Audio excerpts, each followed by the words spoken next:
உணவு குழப்பங்கள் நிறைய இருக்குங்க.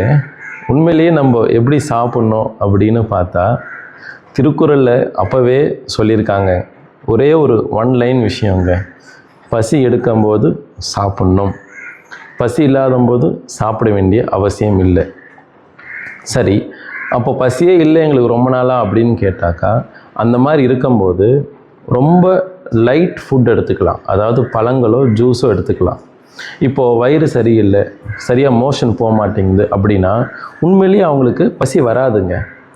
அந்த நேரத்தில் அவங்க பசியே இல்லாதம்போது சாப்பிடலை அப்படின்னா உடம்பு தானாகவே கழிவுகளை வெளியேற்ற ப்ராசஸில் ஸ்டார்ட் பண்ணிடும். உடம்பு தானாகவே டீடாக்ஸிஃபை ப்ராசஸ்க்குள்ளே வந்துடுங்க. ஸோ டீடாக்ஸிஃபை ஆன பிறகு நல்ல பசி எடுக்கும், அப்போ சாப்பிட்லாம். பசியை கவனித்தாலே நிறைய விஷயங்கள் நம்மளால் சக்ஸஸ்ஃபுல்லாக கொண்டு போக முடியும். நமஸ்காரம்.